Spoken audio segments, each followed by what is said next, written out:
Keeping up with AI, it's a lot, right? Like drinking from a fire hose sometimes, I swear. Yeah, yeah, I know what you mean. New stuff every day. Exactly. At least there's the AI agent store. Helps to keep track of everything going on. Oh, for sure. Speaking of keeping track, have you seen this framework? It's called CRAB. Crab. Yeah, the Cross Environment Agent Benchmark. I have come across it, yeah. And I got to say, I'm already pretty intrigued just thinking about it. The idea of comparing different AI agents across, like, every platform, it's wild. That's the whole point, and it's standardized Standardized how? for evaluating AI agents. It's CRAB was developed by Camel AI. Super important, especially now with everything changing so fast. Okay, I get that it's important, but I think we got to back up for a sec. For folks who, aren't building AI agents every day, can you break it down? What exactly is Crab? Right, sure. So basically, it's a framework, and developers use it to build and benchmark environments, specifically for LLM agents. LLM agents? Those are, what, like, remind me? Okay, so imagine ChatGPT.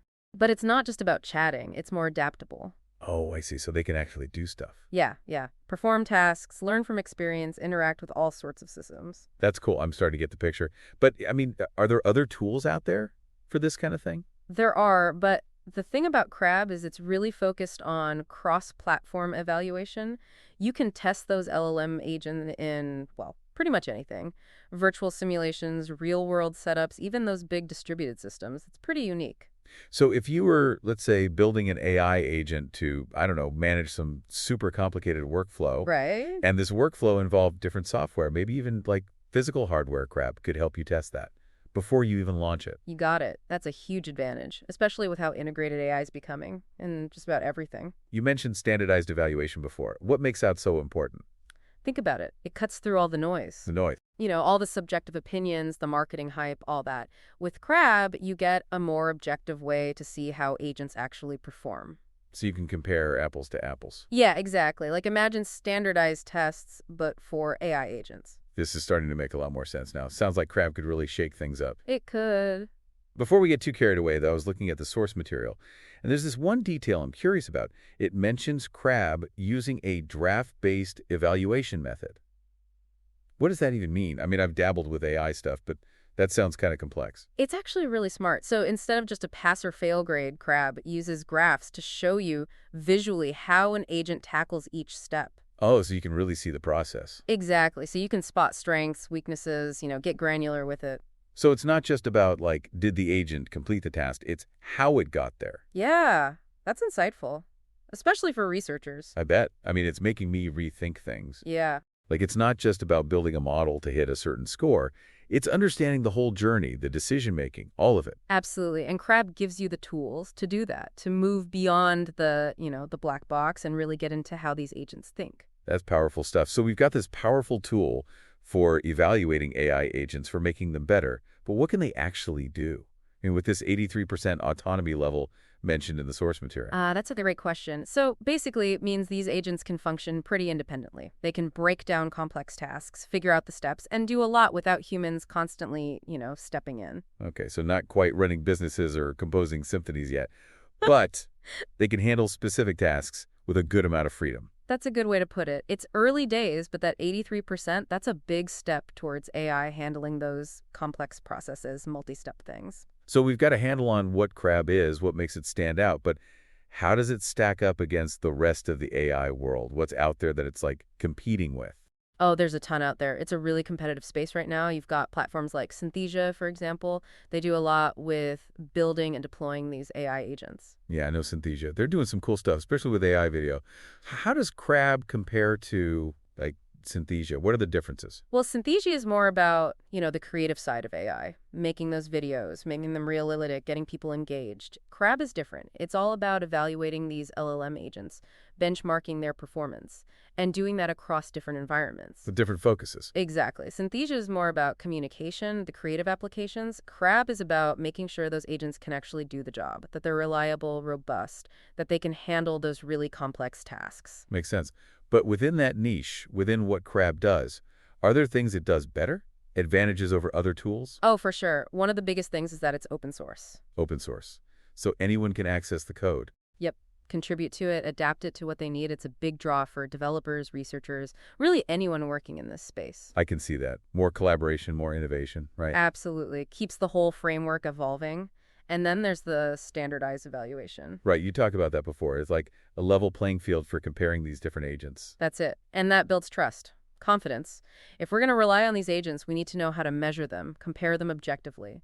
That's what CRAB brings. Okay, that's really interesting. It makes me think about, like, who all could use this? We've talked developers, researchers, but who else benefits? Oh, tons of people. Businesses, for example. They could use CRAB to figure out which AI agent is best for a specific job, automating customer service, managing their supply chains, even marketing stuff. So they can actually test it, see how it works in the real world, not just go by what some marketing team is saying. Exactly. And that's huge for businesses, for efficiency, for being more productive, for better outcomes overall.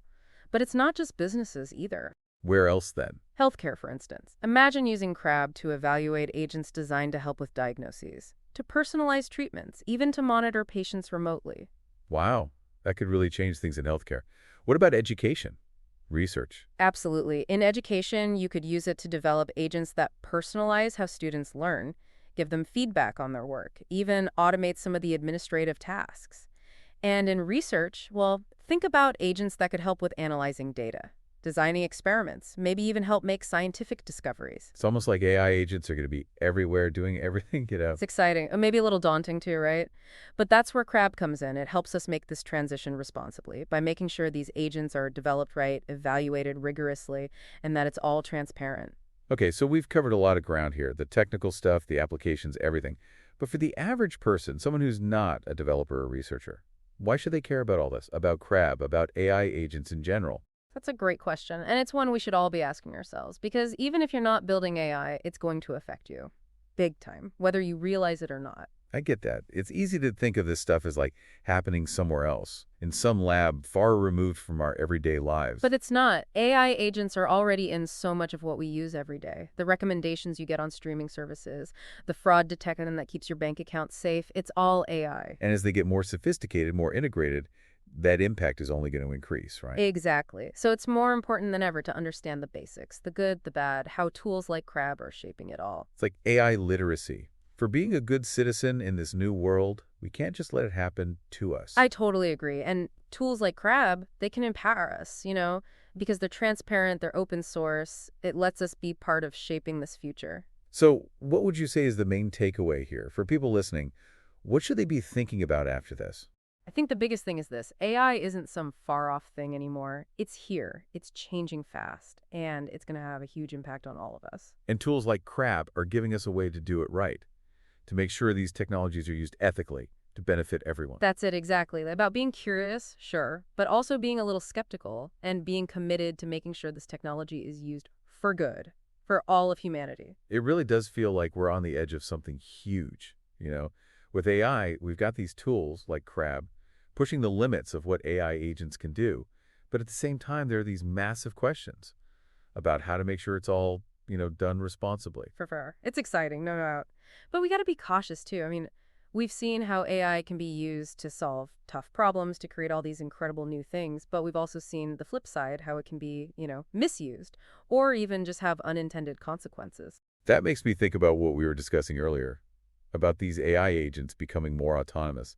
As they get better at making decisions, taking action on their own, how do we make sure that human values, ethics, all that is built into how they make those decisions? That's the million-dollar question, right? It's not just about building agents that are smart and efficient. They got to be aligned with, our values, and they have to act in ways that benefit everyone, all of humanity. So it's not just the tech, it's the whole ethical framework behind it, from development to deployment, the whole thing. You got it. And that's where CRAB comes in, because it gives us a standardized way to evaluate these agents. We can start building in those metrics that go beyond just, can it do the job? We can start measuring fairness, transparency, accountability, all that. Like building in ethical safeguards from the very beginning. Exactly. And because it's open source, it means everyone can contribute. Developers, researchers, even ethicists. Everyone has a voice. That's the power of open source, right? Collaboration, transparency. And with something as powerful as AI, that's critical. Couldn't agree more. This has been a really eye-opening conversation. We've gone deep into CRAB, the tech, the implications, everything. So for folks listening who want to learn more, maybe even get involved, where's a good place to start? The AI Agent Store is a great resource. You can discover new agents, see different ways they're being used, stay up to date on everything happening in the field. Absolutely. And remember, the future of AI, it's not something being done to us, it's something we're all shaping together. And the more we know, the more we engage, the better prepared we'll be for this incredible future, this exciting, complex future that's right around the corner. I love that. Stay curious, stay informed. Remember, we're all writing this story together, the story of AI. Well said. And if you're ready to dive into the world of AI agents, check out aiagentstore.ai. It's a great place to start. Until next time, keep learning, keep exploring, and keep pushing the boundaries of what's possible.